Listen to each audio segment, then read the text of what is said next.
We're back with Slade Grove from Slade Grove Creative Gourmet, and you're going to teach us a super simple recipe, but super yummy. But before we do that, I just have to show this real quick. Dr. Shoemate, he wanted me to make sure that we mention this. If you go to the walkingworks.com website, you can actually get this pedometer for just a couple bucks. So that was kind of cool. So forgot to mention that. So there we go. We'll just throw that in there. But in the meantime, we're going to eat cookies.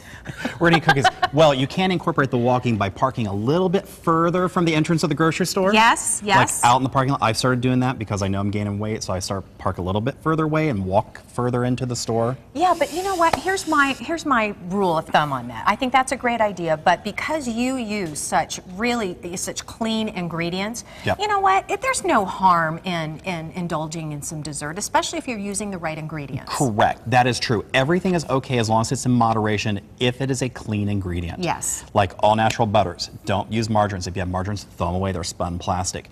Spun plastic? They're spun plastic. Know how they make that stuff? Don't even go there.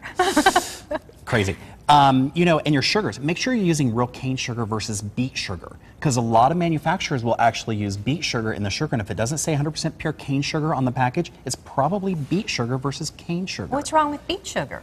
Beet sugar, well... Beet or beet? Beet. Okay. You know, the beet. Yeah. It's just another sugar substitute. It's not 100% cane. And I prefer using the real cane sugar versus beet sugar. Well, I'm gonna go with what you said. You got to read the ingredients, and like with the heavy whipping cream, they even put sugar in heavy whipping cream now. You got to read the ingredient label, see if they're stacking sugar in the whipping cream. Okay, so 6 basic ingredients. All you need to do is cream 1.5 sticks of butter, a cup of sugar, unsalted. Unsalted again. You bet. See, I was paying attention. And so then some unsalted butter. Unsalted butter, a cup of sugar, 1 egg. And this is cane sugar. Cane sugar. And then you're going to toss in 2 cups of flour, a teaspoon of baking powder, not baking soda, and about a 1/4 teaspoon of kosher salt. Okay. And you're going to mix it together until it's incorporated, and you're going to end up with what almost is like a shortbread crust. A cookie is a hybrid between a shortbread and a soft sugar cookie. So Slade, real quick, because we are talking about ingredients and being real clean. What would happen if you used wheat flour in these cookies? Would it give it a whole different... It would give it a whole different texture because it'll be a little bit tougher and a little bit stiffer cookie. Okay. You could substitute wheat flour if you want to.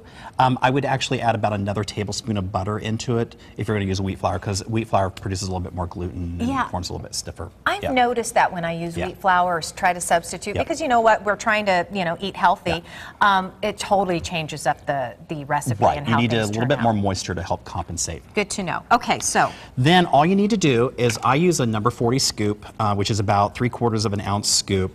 Scoop your dough into a ball. It's the easiest way to do it. Roll it again in sugar.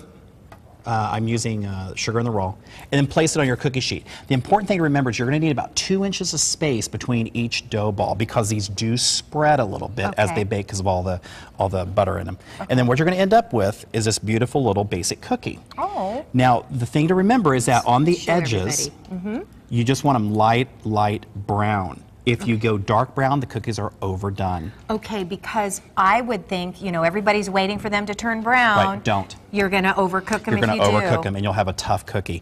So just lightly brown, because they continue what we call, they continue to bake on the cooking sheet. Yeah. So, because of the heat of the sheet, it continues to bake the cookie just to the right time. You're going to cook them about 350 to 375 degrees. You're going to go for about 12 minutes. Did you make these too? Those are the amarettis. Oh, look at these. Yeah, those are amarettis. Is this the same recipe? No, this is not. This is the next segment. Oh, this is what we're going to do next. Yeah, this is an almond cookie, which is also gluten-free. Look at that. Those are adorable and just the perfect, well, I guess you just can't eat the whole thing just because they're small. A couple's okay. Okay. And real quickly, I want to mention, you have, because you are so passionate about clean eating, you have products that you sell on your website. We do. And this is just kind of an idea here of some of them. This is our newest product, which is our all-natural caramels and caramel sauce. And the nice thing about our sauce is truly gourmet because we don't use any corn syrups. Okay. If you look at ingredients nowadays, they're putting corn syrup in barbecue sauce, they're putting corn syrup in everything, and a lot of your gourmet sauces are made with corn syrup as the base.